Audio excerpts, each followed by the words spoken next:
Nunumekunyata noraku fotozoazy ao dia avy atrany letsiketsikany adalako zany vehivavy zany navahako tanatiny maro fa nampifarisy nampitomany ary tena hita fa nasarom-piaro tsara tare matomam-babo ay tsara tare no tsara fanay tsy tanareo efa tsy aiza fa eo anilako eo ibatsinay mandray ny tanako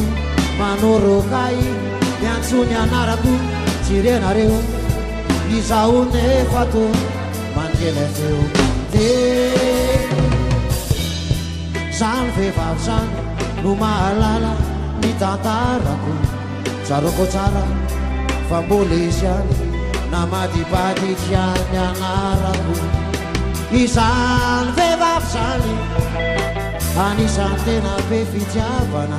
tsy anjely akory izy fa olona ihany fa tena hita fa tiavana malaly zany ny fianakaviana matsapy zany ireo namanatiana fa izy ane sady masikano no tsotra be tsy hita nisa reo zay nampiny ao fa tsy hita isa ireo zay nitalao fa nofonjeny nareo akisy nareo ray aman-dreny te zany vehivavy zany namela mamy hoan'ny zanany kakatako aleray any ambony any mba ande tsara ny fianarany izany vehivavy zany iraiko mba ho fatsiarovana tsy sento itsony aho na hitomany satria ny foko efa tiorovana fantatrareo fa tsy natsakakory fantatrareo fa tsy hipony itsony efa naizany ny embon'azy de hitoetreny any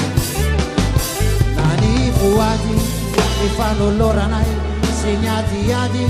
zay ny fanaovanay tantaranay ka natonga ay anao zay rezay zay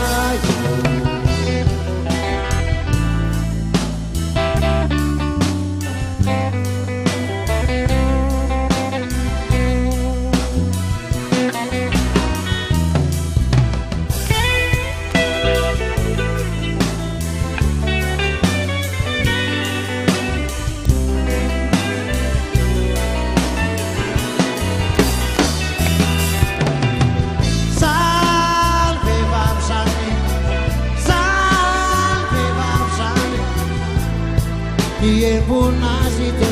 hitoetreny any zany vehivavy zany zany vehivavy zany no natonga ay anao zay rezay zany vehivavy zany zany vehivavy zany ny embon'azy de hitoetreny any